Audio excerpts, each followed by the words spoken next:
किसी भी ब्लॉक में एक भी राजकीय कन्या इंटर कॉलेज नहीं है जी। तो मैं एक कन्या राजकीय इंटर कॉलेज आपके मुंडरवा में, एक राजकीय कन्या इंटर कॉलेज आपके लोहरौली में कोडरा में, और एक राजकीय कन्या इंटर कॉलेज औसापुर में, 3 राजकीय इंटर कॉलेज खोलने की मेरी आगे मंशा है। लड़कियों की शिक्षा पर विशेष ध्यान देने की ज़रूरत थी। दूसरा, चूँकि बस्ती शहर कुआनो लोगों ने तमाम ऐसी योजनाएं चलाई जिसका लाभ सीधे गांव में गया, कस्बों में गया, शहरों में गया, गरीबों के बीच में गया, और उसका लाभ और उसकी चर्चा आज ग्रामीण अंचल से लेकर के और शहरी अंचल तक हर चौराहों जगहों पर हो रहा है। तो हम विकास के मुद्दे को भी लेके बड़े पैमाने पर हमारी बहन बेटी या हमारा भाई, हमारे बुजुर्ग 12 बजे रात में भी आराम से सड़कों पर जा सकते हैं। किसी प्रकार का कोई भय नहीं है, किसी प्रकार का कोई डर नहीं है, सब अमन चैन से रह रहे हैं। दोस्तों नमस्कार, मैं हूं धर्मेंद्र पांडे और आप देख रहे हैं विजय दूत का एक्सक्लूसिव कार्यक्रम पंचायत। आज हम लोग सदर विधानसभा क्षेत्र में हैं और आज हमारे साथ जो मेहमान हैं हमारे इस एपिसोड में, वो है माननीय दयाराम चौधरी जी। सदर विधायक रहे हैं, 5 साल का कार्यकाल बीता है और इस बार पार्टी ने फिर एक बार भरोसा किया है और उनको टिकट दिया है। तो हम सीधे सीधे विधायक जी से जानेंगे कि क्या इस बार चुनाव में क्या मुद्दे होने वाले हैं और लड़ाई कैसी चल रही है। सर बहुत बहुत स्वागत है हमारे चैनल पे आपका। जी धन्यवाद। सबसे पहला सर प्रश्न हमारा ये है कि 5 साल आपने क्षेत्र में बिताया। अभी देश जो है एक बहुत बड़ी त्रासदी से गुजरा, हम लोग कोरोना को देखे करीब से, और कोरोना के टाइम में भी हमने देखा कि आप जो है व्यक्तिगत रूप से फील्ड में रहे और जहां भी लोगों को ज़रूरत पड़ी वहां पे आप लोगों ने संसाधन मुहैया कराया। तो इस बार भी पार्टी ने आपको जो है भरोसा करके टिकट दिया है। क्या इस बार लड़ाई जो है वो किन मुद्दों पे होने वाली है? कि अभी आपने जो चर्चा किया कि कोरोना जैसी महामारी में भारतीय जनता पार्टी का संगठन, भारतीय जनता पार्टी का जनप्रतिनिधि, भारतीय जनता पार्टी के विचारों के लोग ही सड़क पर आए, क्योंकि भारतीय जनता पार्टी से विचारों से जो लोग जुड़े हैं उनके अंदर मानवता है, उनके अंदर इंसानियत है, उनके अंदर भाईचारा है, उनके अंदर संस्कार है। इस नाते भारतीय जनता पार्टी का पूरा संगठन इस कोरोना महामारी में, चाहे हमारे प्रवासी आए हैं, चाहे हमारे लोग जो उस रोग से ग्रसित हुए, अस्पतालों में ऑक्सीजन की व्यवस्था करनी पड़ी या आपके तमाम दवाओं की व्यवस्था करनी पड़ी, बेड की व्यवस्था करनी पड़ी, पूरा संगठन और जनप्रतिनिधि सब लोग लग करके उनकी व्यवस्था कराने के लिए लगातार प्रयास करते रहे हैं। जो प्रवासी बाहर से आए हमारे बीच में, उनके लिए कई कई दिनों से भूखे थे। हम सभी लोगों ने, सभी जनप्रतिनिधियों ने और संगठन के लोगों ने भी हर तरीके से उनका भोजन की व्यवस्था करना, उनको चप्पल की व्यवस्था करना, कहीं कहीं किसी को बुखार भी हो गया था, उसकी दवा की व्यवस्था करना।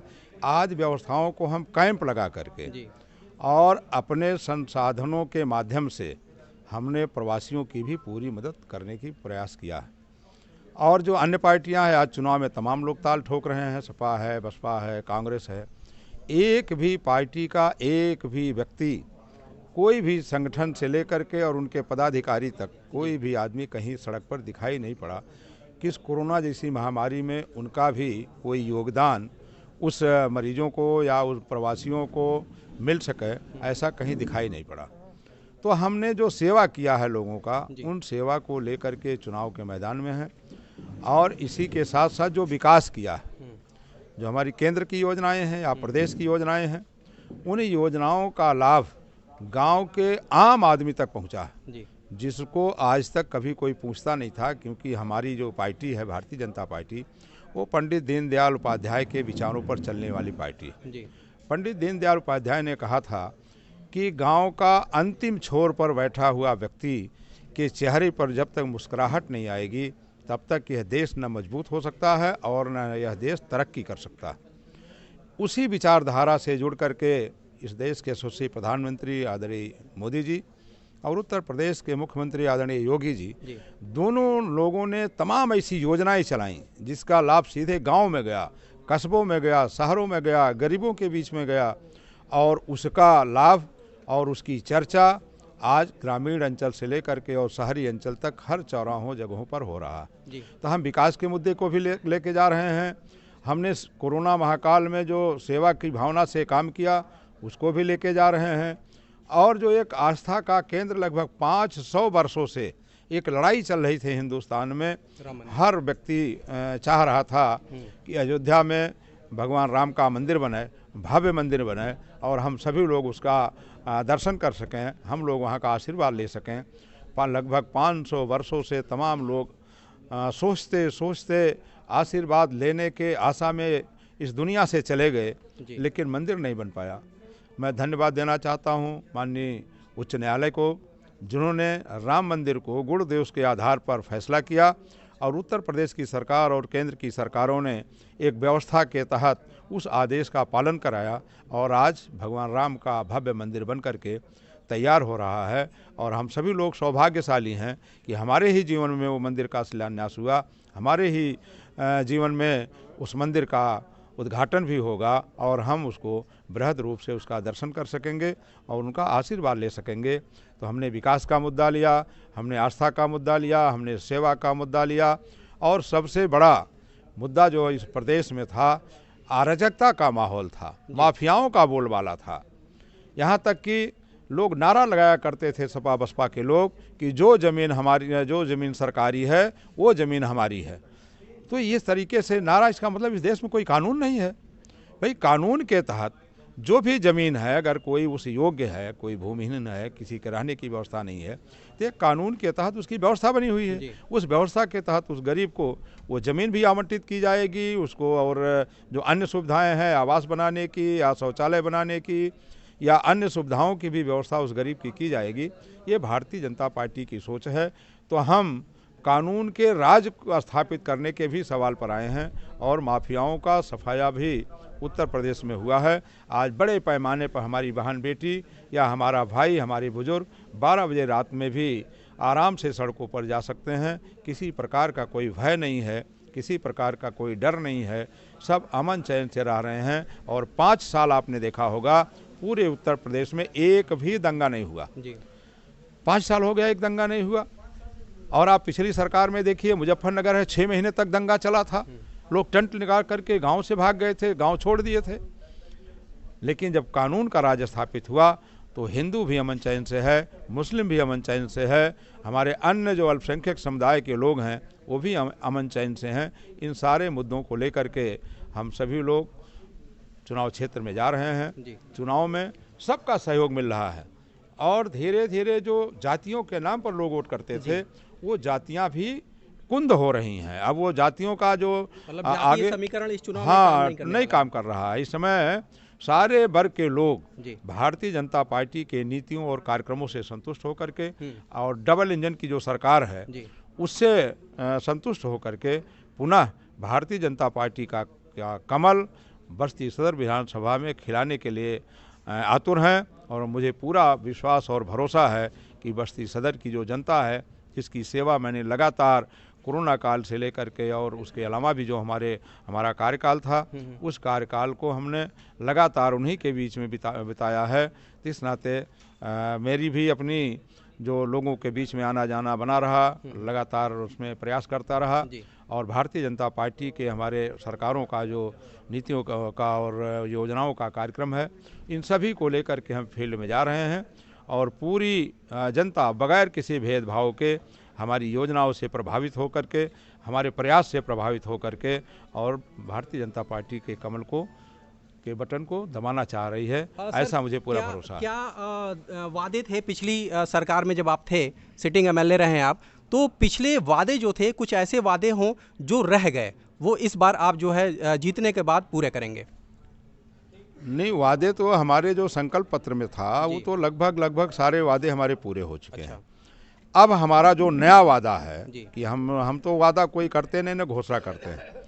भारतीय जनता पार्टी संकल्प पत्र बनाती है और संकल्प लेती है जनहित को देखते हुए इन योजनाओं का लाभ हम आम जनता तक पहुंचाने का कार्य करेंगे। तो वो संकल्प पत्र में जो हमारा है कि हम होली और दिवाली के त्योहारों पर मुफ्त गैस का सिलेंडर भरा हुआ लोगों को त्यौहार के रूप में देने का काम करेंगे। और जो हमारे किसान सिंचाई का काम करते हैं, जो आपके मोटर नलकूप से, उस सिंचाई को भी हम फ्री करने का हमने संकल्प लिया है कि किसानों को मुफ्त सिंचाई व्यवस्था कराएंगे। और इसी के साथ साथ खास तौर से मैं बस्ती सदर विधानसभा में 2-3 हमारी मांगे हैं। शिक्षा जगत में मेरी विधानसभा में 3 ब्लॉक हैं, किसी भी ब्लॉक में एक भी राजकीय कन्या इंटर कॉलेज नहीं है। तो मैं एक कन्या राजकीय इंटर कॉलेज आपके मुंडरवा में, एक राजकीय कन्या इंटर कॉलेज आपके लोहरौली में कोडरा में, और एक राजकीय कन्या इंटर कॉलेज औसापुर में, 3 राजकीय इंटर कॉलेज खोलने की मेरी आगे मंशा है। लड़कियों को शिक्षा पर विशेष ध्यान देने की ज़रूरत थी। दूसरा, चूँकि बस्ती शहर कुआनो नदी के किनारे बसा हुआ है, तमाम घटनाएं दुर्घटनाएं इस नदी में हो जाता है। कहीं नाव डूब गई, कहीं कोई फिसल के गिर गया, लेकिन यहाँ गोताखोरों को दूसरे जनपद से मंगाना पड़ता था। कोई एनडीआरएफ की टीम नहीं है। हमारी मंशा है इमरजेंसी बेसिस पे अगर हमें जरूरत पड़ जाए तो कुछ नहीं तो हाँ, तो हम एक एनडीआरएफ की टीम, उसकी जो बटालियन है, उसको यहाँ स्थापित कराना चाहते हैं। मुंडेरवा चूँकि यहाँ से 20-22 किलोमीटर दूरी पर है, जो आज कस्बा भी बन गया, नगर पंचायत भी बन गया है, वहाँ कोई अग्निशमन का केंद्र नहीं है। कोई दुर्घटना होने पर, कोई आग लग गई, कोई और बात हो गई, तो बस्ती से हमारा जो आग बुझाने वाला यंत्र है वो मुंडरवा जाता है, तो काफ़ी समय लग जाता है। ये अग्नि बुझाने वाला एक अग्निशमन केंद्र मैं मुंडरवा में स्थापित कराने के लिए मेरा प्रयास रहेगा। और ये शहर में हल्का सा जो अगर बारिश हो गई तो जल जमाव की स्थिति आ जाती है। जल जमाव भी एक मुद्दा है, और यहाँ पे जो शहर में जाम लगते हैं आए दिन वो भी एक मुद्दा है। सही है, मैं आपकी बात से बिल्कुल सहमत हूँ। चूँकि जल जमाव की समस्या रहती है, उसको मैं मास्टर प्लान बना करके और जल निकासी के लिए, चाहे उस सीवर लाइन से या अन्य जिस भी व्यवस्था से हो सकता है, उस व्यवस्था से मैं जल जमाव की स्थिति को ख़त्म करके और जल निकासी की व्यवस्था कराने के लिए पूरा प्रयास करूँगा। और इसी के साथ साथ जो आपने कहा है कि बहुत पुरानी सड़कें सब शहर की बनी हुई हैं। जब आबादी कम थी, इधर आबादी बढ़ गई है, ट्रैफिक हमेशा जाम रहता है, तो चौराहों को चौड़ीकरण कराना, सड़कों को चौड़ाकरण कराना, बैरिकेडिंग कराना, बीच में डिवाइडर लगवाना, आदि सब व्यवस्थाओं को लेकर के भी मैं शहर को और जाम से निजात दिलाने के लिए, जल जमाव से निजात दिलाने के लिए, या अन्य हमारी शिक्षा के क्षेत्र में जो अन्य आवश्यकताएं हैं, इस शहरी क्षेत्र को भी मैं दूर करने का अगली बार में पूरा प्रयास करूंगा। तो सर, चलते चलते आखिरी में मैं एक मुद्दे की तरफ आपका ध्यान आकृष्ट कराना चाहता हूं। हमारे शहर में मनोरंजन के संसाधन नहीं हैं। अगर हम बात करें किसी पार्क की, तो हमारे पास गिना चुना खाली एक पार्क जहन में आता है। हमारे पास एक यहाँ पे एक प्राकृतिक वन हुआ करता था, वन विहार, वो पूरी तरीके से नष्ट होने के कगार पे है। अगर हम पार्क की बात करें तो कटेश्वर पार्क है, जो 10 कदम आप चलते हैं तो ख़त्म हो जाता है। तो क्या कुछ इस बार अगर आप चुनाव में जीत कर आते हैं, सिटिंग होते हैं, तो क्या कुछ ऐसी चीज़ें होने वाली हैं मनोरंजन के लिए भी? क्या सरकार कुछ कर रही है इस बार?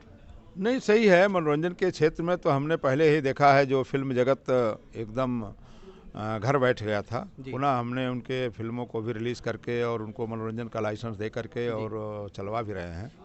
और ये सही है कि स्टेडियम के नाम पर यहाँ बच्चों को खेलने कूदने के लिए कोई दूसरा स्टेडियम नहीं है, और उसके लिए हम ज़मीन तलाश रहे हैं।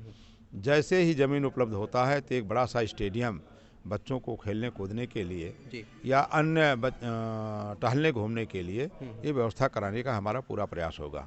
और नगर पालिका परिषद में ही नहीं, 2 हमारे टाउन एरिया जो नए बने हैं आपके गणेशपुर और मुंडरवा में, उसमें भी एक स्टेडियम बच्चों को खेलने कूदने के लिए के निर्माण के लिए मैं लगातार प्रयास करूंगा और कोशिश करूंगा, तो स्टेडियम वहां बनेगा भी, ऐसा मेरा विश्वास है।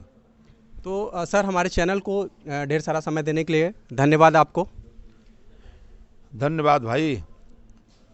तो दोस्तों, अभी आप देख रहे थे हमारा एक्सक्लूसिव कार्यक्रम पंचायत। विधायक जी हैं, विधायक जी ने ढेर सारी योजनाओं को बताया कि क्या मैनिफेस्टो में है और किस प्रकार से अपने मुद्दों को इस बार वो जनता के बीच में लेकर आ रहे हैं। निश्चित रूप से खांटी नेता हैं, ज़मीन से जुड़े हैं, लोग इनको सर्वसुलभ पाते हैं, हर जगह देखे जाते हैं। तो इसी तरह के एक्सक्लूसिव वीडियो देखने के लिए बने रहिए पंचायत में। बहुत बहुत धन्यवाद।